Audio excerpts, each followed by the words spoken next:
Tell me about Evening Shade. Burt is a hit again. I mean, you got to feel terrific.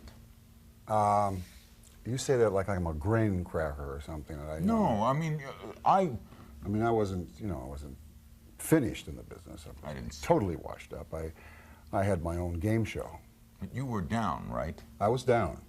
I was down. When you can't get a table at McDonald's, You're it's in trouble. not a good thing here. Yeah, How did Evening Shade come about? I decided that I needed to do something drastic to sort of get the career primed a little, and I've always felt, at least other people have felt too, that I could do comedy in front of an audience. And I had never done that on television. And anything you haven't done in Hollywood makes you hot, if you haven't. That's the rule? That's the rule. I mean, he's never done a musical. He's never done the first time Kevin plays an Indian, whatever, so it's very big, it's very hot. So I have never been in front of a live audience, no sitcom. So I picked out the people that I thought were really funny. Larry Gelbart, of course, was doing features, but Hugh Wilson, who I think is truly, and the word genius out here is used a lot, but he is. And Linda Bloodworth, who's amazing, amazing. And I had a meeting with them and got along great with both of them. But Hugh's idea, which was a funny idea, of course, it's going to be funny with him, but was a bachelor, kind of an old bachelor, kind of John Forsythe gone wiggy, and on an island, and Alex Rocco and I were going to be these bartenders in a little bar, and I could see that I would have so much fun, but I can't chase another bikini down the whatever, I can't do that anymore. The road is long. Yeah. Yes, I took the road not traveled, and I can't walk anymore.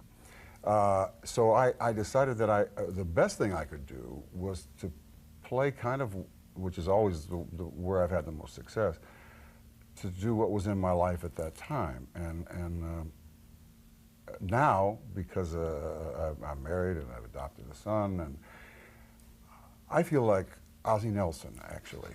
Did you think it would work? Yeah, I mean, it's been a big hit, but you said to yourself, this is going to make it? I knew it would work on one level. I didn't know whether it would work on a commercial level, but I knew that it'd be something I'd be very proud of, because I've always done well when I had good words. I mean, the features that I'm the most proud of, and there's only 3, were written by James Dickey, James Brooks, Jameses. I always look for Jameses. And I knew that with Linda, it would be funny but have heart.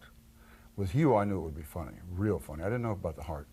And it's turned out true. And you're having fun doing it, right? That's evident. Honest to God, the best time I've ever had in my life. In my life, I've never had this much fun. What happened to Burt Reynolds?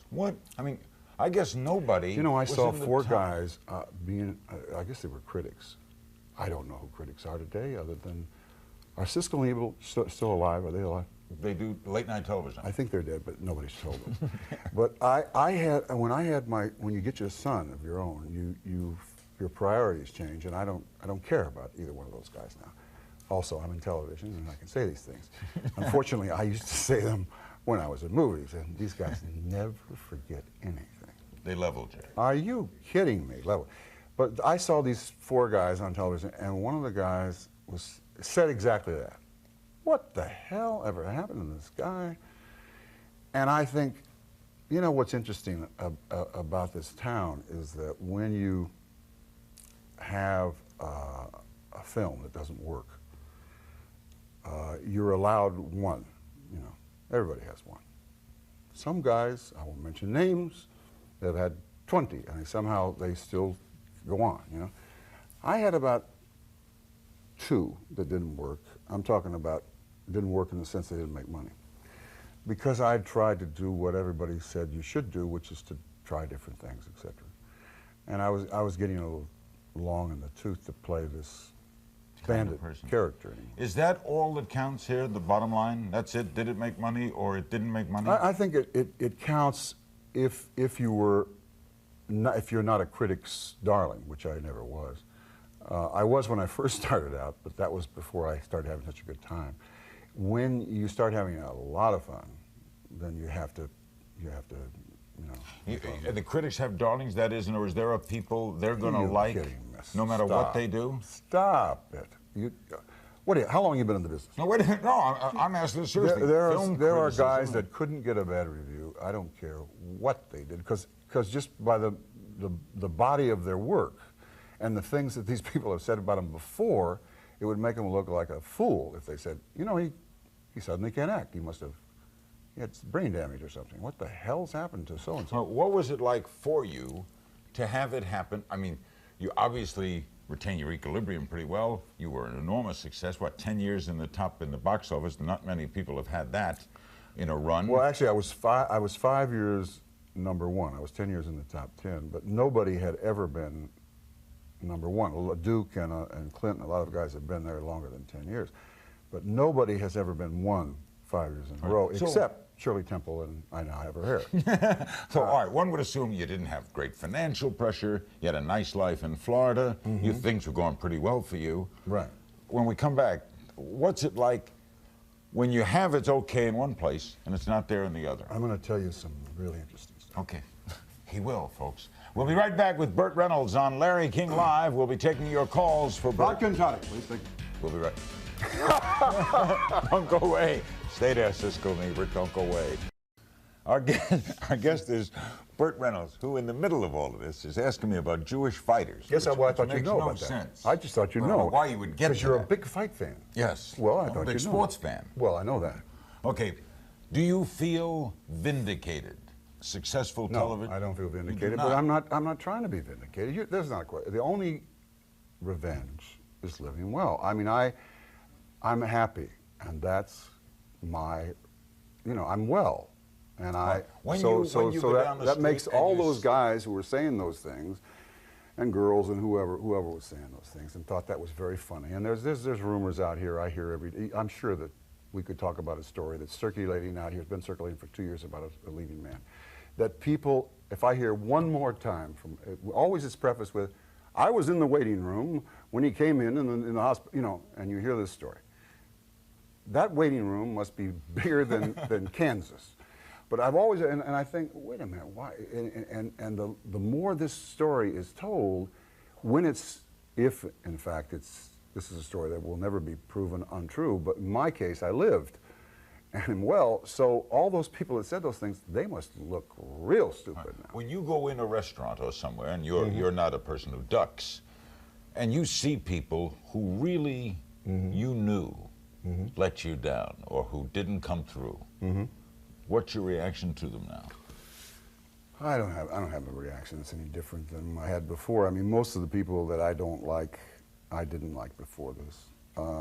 There were a lot of people that didn't show up during those 2 years. There were a lot of people that surprised me and did. There were people that Clint Eastwood, who, not that I'm surprised that Clint was so supportive, but it isn't well known that he's this humanitarian, which he is, a wonderful man. I mean, he was right there for you. Right there. You don't have and to a lot tell of other me. people. Did a lot of people let you down? Yeah, but I saved so much money in Christmas cards. I have maybe 6 cards I send out now. No, I mean where you were hurt, where you would expect them to fall. Oh, sure. Yeah. I naively felt that there'd be a whole bunch of people that I was crazy about. I thought was crazy about me, and I didn't hear from them. No. Do you now feel differently about power? You said you had power, didn't know it. No, power is seductive, sexy, interesting, corruptive, all the things all the cliches. It's all those things. I didn't abuse it because I didn't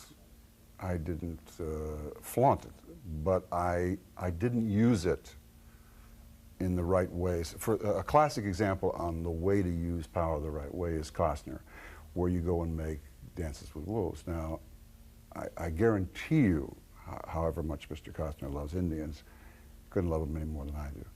And I tried, but I didn't know how to do it. I'm not as smart as he is at that age. When it took me, I don't think I finally got it all figured out until I was 50. And by that time, who cares, you know? And now you have it figured out. I have it figured out in the sense that I know how to make Burt okay, and I know the people to be around, and the kind of people that I want my son to be like, and that, yeah, I know. Are you happy now? Yes. Yeah. Yeah. You don't need major films anymore. No, I don't think I ever needed major films. I was an actor. What I think people have forgotten is that I always worked. I came on the scene, the critic's darling, as a young actor who was the new Marlon Clift, well, you know, and got sensational reviews for everything I did. And then after Deliverance, which was the turning point for me, it was my deliverance out of bad television and films. The other side of me, which is this kind of crazy side, said, Cosmopolitan? Oh, that seems like a real good idea. If the sane side had said, no, you can't do that with Deliverance, you see. You'll be nominated maybe for Deliverance. You can't go and be in a, you jerk, you can't be in a, make your clothes off in a magazine. It's not, people are not going to take, how can they, Olivier would not do this. This is not good. And I did. It wouldn't allow you one error in judgment? You're supposed to be perfect? I thought you were going to say a small error, and I was going to be very bugged. Yes, they would allow you to have, to make a mistake career-wise, but I don't think that was a mistake that, talk about men, the envy barrier. I mean, that women were finally able to put something on the wall besides all those silicone pictures of these ladies. And men used to put, you know, I know a lot of very intelligent men who used to put these up in the garage, etc., and say, I don't understand why my wife's bugged about that. So suddenly he came home, and there was this guy, actual size. I was about that big at that time, you know, sitting in the magazine. And there I was in the magazine, on the wall, in everywhere. And I was doing a play that at that time in Chicago. I had no idea that it was going to have this kind of, because I thought it would just be kind of silly, you know. A lark. Woof. It was crazy. It was crazy. Did you know it right away? This is an error? Mm-hmm. Too late. Too late. Too late. But you told me once, and this is true, the camera liked you. Yes. It liked you. The camera, I think, sees inside you and knows when you're. Because you can't. Yeah, we talked about. You can't fool it. No, you can't. And it knows when you're sitting there telling the truth and not the truth, or faking it and all that. And there are people who should never do this show, and have done this show. Because in an hour they're going to know what's real, what's. In 5 minutes, they're going to know, because it doesn't matter whether you're talking about gardenias or your wife or your whatever. It just, that thing just looks inside you and says, not a good guy, sorry, you know. It just decides. You know? Yeah, it decides, Mm-hmm. and then transforms that to me. And you understood that as a filmmaker, right? I mean, I understood it. You talked to very. cameras. I used to talk to cameras all the time. Lee Marvin told me that. The first job I ever had in my life was on M Squad, and he'd go over and he'd be talking to the camera. And I said, "What are you doing?" He said, "I'm just saying good morning, and, you know, because if this guy don't like me, I'm dead." We're going to go to your calls for Burt Reynolds. I want to cover a couple of other bases, and then we'll let you have a go. We were kidding. Sally Field. Mm-hmm. What do you think of her? One of the best actresses I've ever in my life been in front of and behind. She also is, I think if you were going to go across the desert in a covered wagon and you could only take 2 women, she'd be one of them. Why? She's indefatigable, she's indestructible when she has a goal. Indestructible. Is that good in a relationship? No, it's great though if you're an actress. She also is one of the best mothers to her children that I've ever known in my life. You turned down Cuckoo's Nest? Why do you? No, I didn't turn down Cuckoo's Nest. Cuckoo's Nest I wanted to do. I did turn down. What did you turn down that you regret? see now right away, done set. I didn't turn it down. I had another job, but I should have just said screw the other job and gone and done it. And it was the James Brooks movie that Jack won the Academy Award for. Terms of Endearment. Yeah, and it was. Would have come at a great time for you too. It would have been perfect. But again, it was at a time in my life where I promised somebody I'd do a film with. And I said, I can't do that. I got promised so-and-so. I mean, to me, it wasn't about that, you see, and that's my fault. But see, I wasn't a grown-up. I was a... You mean you should have broken the promise? No, I could have gone, if the guy was really as good a friend as I thought he was. Oh, and you go to him and say, I got this look, part. I got this. This is something that's very important to me, and we'll do your project later. You can't do it without me anyway, you know, so let's wait. And I never thought of that, you know. When something like that happens and then you go see the film, you say to yourself, I've never seen the film. I couldn't see the film. It would break my heart. Jim Brooks is one of the nicest, most wonderful, talented people in the world, and the fact that he still speaks to me is amazing to me. I mean, he should, every time he sees me, he should go, what a jerk you are for not, I'm grateful for turning this down, what a jerk, you know. Jack Nicholson, on the other hand, should say, what a guy. To Los Angeles for Burt Reynolds. Hello. Yeah, hi there. Hi. I have a quick comment and then a question. First off, I was a tour guide at Universal up until a few years ago, and Burt Reynolds was one of the few big stars who took time out to come up and talk to the tour guides one evening, and really appreciated it a lot. Secondly, there is a legendary story that tour guides tell on the tour about you and the television show Riverboat, and then being fired and running into a certain actor who I think you know I'm talking about. Could you, every tour guide tells it different. Can you tell the truth about that story? Sure. What happened? What happened was, it's true, I did throw a director off the boat. And physically. And he could swim, thank God. He was being, not mean to me, but he was very mean to some extras and things. And I at that time, I thought, I'm not sure I want to be an actor anyway. So who cares, you know? And he was such a jerk, and I told him to lighten up, and he said something to me. And Duke used to have this thing, you can do anything you want, but don't put your hands on me. And he put his hands, I think he put his hands on me, I'm pretty sure he did. And he went airborne. And so they talk about that in the tour, and then shortly after that, they fired Clint and I, Eastwood. Yeah, both, you dropped the same day, right? Yeah. And they told Clint his Adam's apple stuck out too far and his tooth was chipped and he talked too slow. And I said, what's the matter with me? And they said, you can't act. And so we were walking to our cars, which, by the way, when we got there, our names were gone. They painted them over in about 8 seconds. Yeah. And I said to Eastwood, you're in big trouble. He said, why? I said, because I can learn how to act. You'll never get rid of that Adam's apple. It's going to hold you back. You're not going to break a dime. What happened to that director? He drowned. No, what happened? He kept working, and he's still around. Makes a wide swath when he sees me. To Richmond, Indiana, with Burt Reynolds. Hello. Hi, Burt. Hi. First of all, I'd like to say you look terrific tonight. Thank you. He looks great. Thank you. I have the latest sweater on. What I'd like to ask you is, would you mind sharing a personal anecdote, like what you did with Lonnie on your first date? Oh. What you did with Lonnie on your first date. Yeah, I don't mind sharing that. I tried to get her to go out with me for quite a long time, and she didn't want to because she thought I was that guy in the magazines, you know. And I kept trying and trying and trying, and finally, after literally a year, I was. A year of turndowns? Yeah.